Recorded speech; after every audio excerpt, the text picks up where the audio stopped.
Good morning everyone. This is Varsha Khare. Welcome to Raghuvansh Convent School.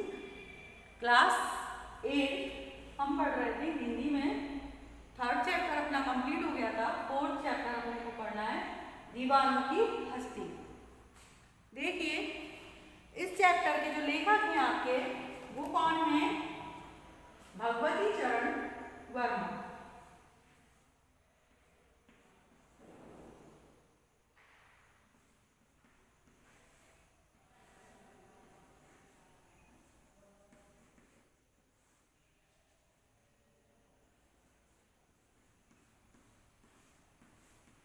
ठीक है, ये इस चैप्टर के इस कविता के कौन है? कवि हैं। ठीक है, इस कविता में क्या बताया है देखिए, अपन देखेंगे। इस कविता में बताया है कि जीवन में कुछ लोग ऐसे होते हैं जिनके पास सब कुछ रहता है, सब कुछ होता है, तब भी वो खुश नहीं रह पाते, अपनी जिंदगी में खुश नहीं रह पाते।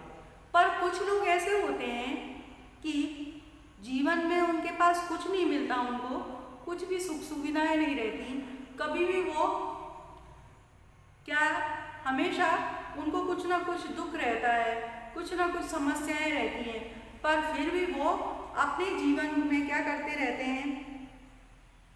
अपने जीवन में कैसे होते हैं? स्वच्छंद, अपनी इच्छा से जीवन को आगे की ओर ले जाते रहते हैं और उन्हें कोई परवाह नहीं रहती, उन्हें कोई चिंता नहीं रहती। तो इस प्रकार के व्यक्ति के ऊपर ये जो कविता है वो लिखी गई है। अपन पढ़ते हैं, देखिए। हम दीवानों की क्या हस्ती है, आज यहाँ कल वहाँ चले, मस्ती का आलम साथ चला, हम धूल उड़ाते जहाँ चले। देखिए, हम दीवानों की क्या हस्ती, हस्ती का मतलब है अस्तित्व। हम जो पागल हैं, हम जो मस्ताने हैं, उनका कोई अस्तित्व नहीं है, कोई अपना कोई अस्तित्व ही नहीं है। आज हम कहाँ यहाँ हैं तो कल हम और कहीं होंगे, हमारा कोई एक ठिकाना नहीं है। हम आज यहाँ होते हैं तो कल दूसरी जगह चले जाते हैं। मस्ती का आलम साथ चला, जहाँ भी हम जाते हैं मस्त होके रहते हैं, हमें कोई टेंशन नहीं रहती, हमें कोई दुख नहीं रहता जिससे हम दुखी हों। हम तो मस्त हैं, हमें किसी का कोई रोष नहीं है, किसी चीज की कोई हमें चिंता नहीं है। हमारा जीवन कैसा है? मस्त है, खुश मिजाज है। हम धूल उड़ाते जहाँ चले। हम जिस धूल कहाँ पर उड़ती है? जिस रास्ते पे हम जाते हैं, जिस पगडंडी पर हम जाते हैं, उस रास्ते पर कैसी धूल उड़ती हुई जाती है। मतलब पीछे का जो यादें रहती हैं, पीछे का जो बैग रहता है अपना, वो सारा वो वहीं पर ही छोड़ के आ जाते हैं। उनका अस्तित्व कैसा है? घूमना। इधर से आज यहाँ है तो कल दूसरे स्थान पर जाएंगे। आज अपन यहाँ रुके, जैसे संत महात्मा वगैरह देखे आपने, साधु और ब्रह्मचारी लोग होते हैं, वो क्या करते हैं? उनका कोई ठिकाना नहीं रहता, उनका कोई घर नहीं रहता, वो किसी भी प्रकार से दुखी नहीं रहते। वो क्या करते हैं? आज हम यहाँ हैं, कल कहीं हो, किसी भी प्रकार का कोई पीछे उनका कुछ छूटता भी नहीं है। धूल उड़ जाती है बिल्कुल, सब पीछे की जो यादें रहती हैं वो सब मिट जाती हैं और वो आगे की ओर बढ़ते जाते हैं, अपने जीवन में और आगे बढ़ते हैं। क्योंकि वो कैसे लोग होते हैं, कैसे होते हैं वो लोग, उनकी हस्ती कैसी होती है, उनका अस्तित्व कैसा होता है? उनका अस्तित्व ऐसा है कि वो कैसे रहते हैं? मस्त रहते हैं वो लोग, उनको किसी भी प्रकार की कोई फिक्र नहीं रहती। ठीक है, अब आगे देखिए। आए बनकर उल्लास अभी, आंसू बन बह अभी, सब कहते ही रह गए, अरे तुम कैसे आए, कहाँ चले।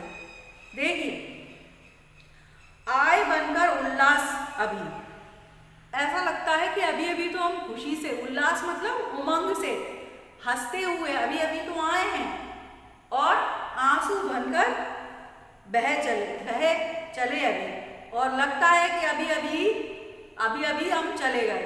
मतलब जहाँ पर हम गए वहाँ पर हमारा कैसा हो गया, वहाँ पर हमारे लोग हमें जानने लगे, लोग हमें ऐसा मानने लगे कि अब हम यहीं पर ही रुक जाएं। ऐसा लगता है, लोग सोचने लगे कि ये अब यहीं पर ही रुके रहें। उनका जो मोह रहता है उनसे बढ़ जाता है। थोड़े से समय जो संत महात्मा रहते हैं, जो व्यक्ति ऐसे सज्जन व्यक्ति महापुरुष रहते हैं, उनसे क्या रहता है, अपना मोह बढ़ जाता है। पर वो मोह माया के जाल में नहीं फंसते। वो क्या करते हैं, अभी यहीं थे, थोड़ी देर बाद दूसरी जगह पर चले जाते हैं। तो क्या होता है, जो पीछे छूट जाता है जो व्यक्ति, तो वो आंसू, तो उनकी आंखों में जब वो अच्छा व्यक्ति उन्हें छोड़कर जाता है तो वो उन्हें कैसा लगता है, आंखों में से आंसू बहने लगते हैं।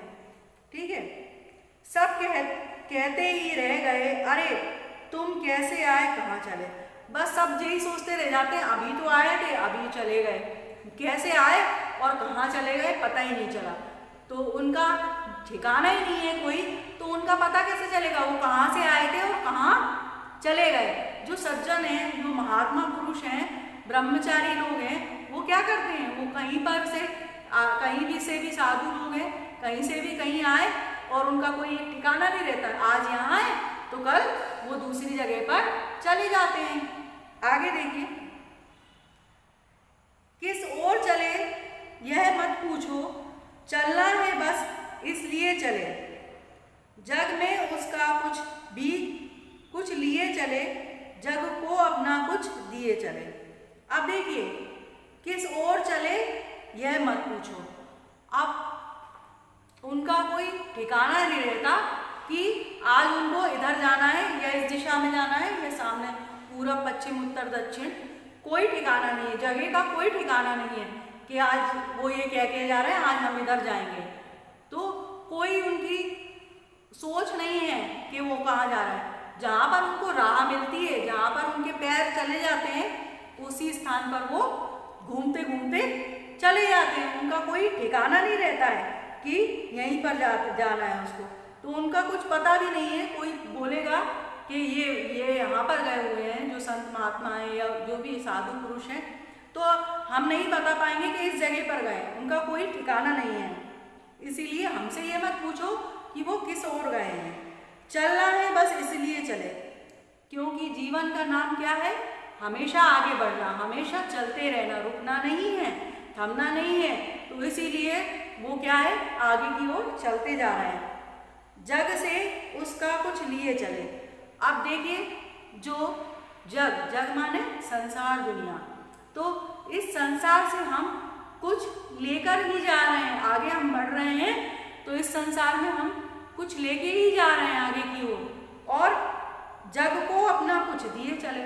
और जो संसार है इसको हम कुछ देते हुए ही आगे की ओर जा रहे हैं। मतलब अपने विचारों को, अपने जो अच्छे विचार हैं, अपने जो सद्विचार हैं, उनको हम किसको दे रहे हैं, दुनिया वालों को। जिस जगह पर हम डेरा डालते हैं उस जगह पर हम क्या करते हैं, उनको अपने अच्छे जो विचार हैं उनको हम बांटते हैं, और उनके जो अच्छे विचार हैं उन्हें हम ग्रहण करते हैं और आगे की ओर फिर से हम चल पड़ते हैं।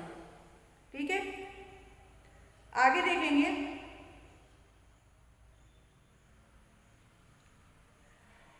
दो बात कही दो बात सुनी, कुछ हंसे और फिर कुछ रोए, छक कर सुख दुख के घूंटों को हम एक भाव से पिए चले। देखिए, छक कर,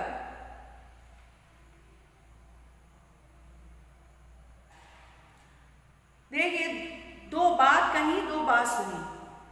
जब हम जिस भी स्थान पर गए, जो व्यक्ति है, सज्जन है और महात्मा पुरुष है, सन्यासी हैं, ये लोग क्या करते हैं, एक स्थान पर नहीं रहते। तो जब वो दूसरे स्थान पर गए तो उन्होंने क्या किया, लोगों की जो बातें थी उनको उन्होंने सुना और उनको उनकी बातों को सुना और उनकी बातों को समझा, और लोगों को अपनी बातों से भी, अपने आप से भी, उन्हें अपने विचारों से भी उनको क्या करा, अवगत कराया, अपने विचारों को दिया और उनके विचारों को लिया उन्होंने। दो बात उनकी नहीं, दो बात अपनी उनकी सुनी भी। ठीक है, कुछ हंसे और फिर कुछ रोए। तो क्या हुआ, संसार जो होता है वो कैसा रहता है, कुछ कोई दुखी है और कोई सुखी है, सुख और दुख दोनों संसार में रहते हैं। तो क्या हुआ, जब उस जो सज्जन है, सज्जन पुरुष है, महात्मा है, उसने क्या करा, जब लोगों से बात करी तो किसी ने तो अपने सुख की बात कही तो उससे हम बहुत खुश हुए, और कुछ ने अपना दुखों को व्यक्त किया तो उससे हम बहुत कैसे हुए, दुखी हुए। ठीक है, छक कर सुख दुख के घूंटों को, छक कर माने हम सुख और दुख दोनों को भरकर, छक कर माने भरकर, अपने अंदर भरकर एक भाव से पिए चले। एक ही भाव से, मतलब हमें ना सुख से मतलब है ना दुख से मतलब है। हमने सुना, हमने उनको समझाया उसके बारे में, और हम फिर से आगे बढ़ गए। किस प्रकार से, दुख को और सुख को एक ही भाव से हमने ग्रहण किया। जिस प्रकार सुख को ग्रहण करते हैं उसी प्रकार से हमने दुख को भी अपने अंदर ग्रहण कर लिया, और दोनों को हमने पिया, दोनों को भर लिया अपने अंदर, और हम आगे की ओर चल पड़े। आगे देखिए, हम भिखमंगों की दुनिया में स्वच्छंद लुटाकर प्यार चले, हम एक निशानी सी उर पर ले असफलता का भार चले। अब देखिए, हम भिखमंगों की दुनिया में, यहाँ पर संसार है जो अपना, हर कोई कुछ ना कुछ मांगता ही रहता है। कोई किसी से मांगता है, कोई किसी से मांगता है, कोई प्रभु से मांगता है। मतलब यहाँ पर हर व्यक्ति की कुछ ना कुछ इच्छा, कुछ ना कुछ मांग रहती है। तो इसीलिए कवि ने क्या कहा है, भिखमंगों की दुनिया कहा है। स्वच्छंद लुटाकर प्यार चले। अब देखिए, स्वच्छंद माने अपनी इच्छा के अनुसार चलने वाला। तो स्वच्छंद, हम अपनी इच्छा के अनुसार, मतलब हमें जिसको प्यार देना है तो उसको हम प्यार देकर, उसको हम खुशियां देकर वहां से आगे चल दिए। हम एक निशानी सी ओर पर ले असफलता का भार चले। अब देखिए, ओर माने होता है अपना,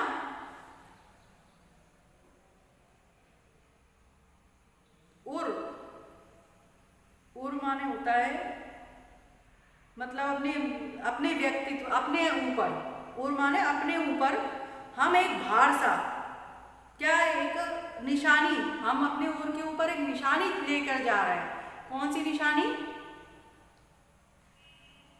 किस प्रकार की निशानी, असफलता की निशानी, कि हम अपने जीवन में कभी भी सफल नहीं हुए, इसीलिए हमने जग को ही त्याग दिया।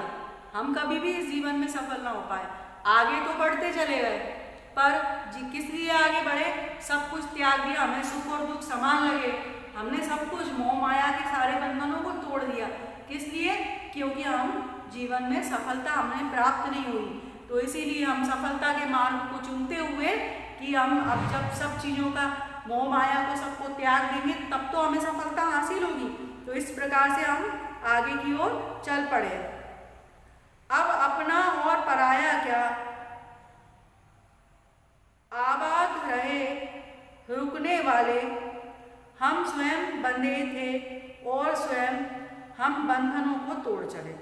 देखिए, अब जब हमने सारे संसार का त्याग कर दिया, मोह माया का त्याग कर दिया, तो इसमें हमारा अपना कौन है और पराया कौन है। हम तो सन्यासी हैं, हम तो सन्यासी हो गए हैं, तो हमारा अपना कौन है, पराया कौन है। सभी हमारे अपने हैं और सभी हमारे लिए पराये हैं। तो हमने सब कुछ छोड़ दिया है। आबाद रहे रुकने वाले, और जो रुके हुए हैं इस संसार में, मतलब एक जगह रह रहे हैं, जिन्होंने संन्यास को नहीं अपनाया है, एक घर परिवार में ग्रस्त जीवन में रह रहे हैं, तो उसके लिए भी हम आशीर्वाद दे रहे हैं कि ये सब लोग आबाद रहें, खुशहाल रहें। हम स्वयं बंधे थे स्वयं, और स्वयं हम अपने बंधन को तोड़ चले। हमने अपने आप को स्वयं को बांधा था, हमें किसी ने नहीं बांधा था, पर हमने अपने आप को अपने परिवार के साथ, अपने इस संसार के साथ बांधे रखा था। और आज हम खुद अपनी इच्छा से क्या कर रहे हैं, इस मोह और माया के बंधन को छोड़कर आगे सन्यासी जीवन में आगे की ओर बढ़ रहे हैं, जिसमें अपना और पराया, दुख और सुख, सारी मोह माया को हम छोड़कर आगे आगे की ओर दिन और रात आगे आगे बढ़ते जा रहे हैं। ठीक है, समझ में आ गया आपको ये चैप्टर? सिंपल चैप्टर है, ज़्यादा टफ नहीं है। पहले भी शायद ऐसा लग रहा है 7th क्लास में भी था आपके ये चैप्टर, है ना? ठीक है, ये आपका कंप्लीट हो गया है। इस मंथ में आपका यही चैप्टर लास्ट था। अब इसका जो भी PDF रहेगा वो मैं आपको भेज दूंगी व्हाट्सएप पे। Okay, thanks for watching video. Stay home, stay safe.